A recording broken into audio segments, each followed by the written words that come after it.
In this video, I show you how to make a vendor payment in Zoho Books, keeping your accounts organized and payments accurate. Start by navigating to the Purchases section on the left sidebar, then click Payments Made. Here click the plus new button at the top to open the payment form. Begin by selecting the vendor name to ensure the payment goes to the correct account. Enter the payment amount or tick Pay full amount if you are clearing the entire balance.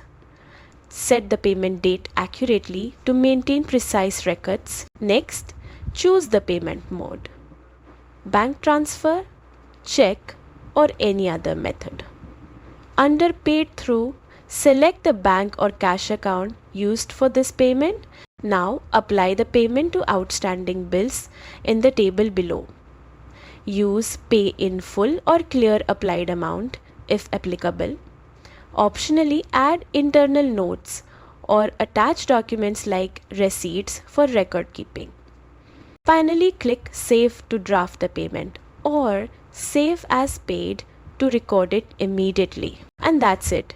Your vendor payment is now successfully recorded in Zoho Books, keeping your finances accurate and up to date. Like and subscribe for more quick Zoho Books tutorials.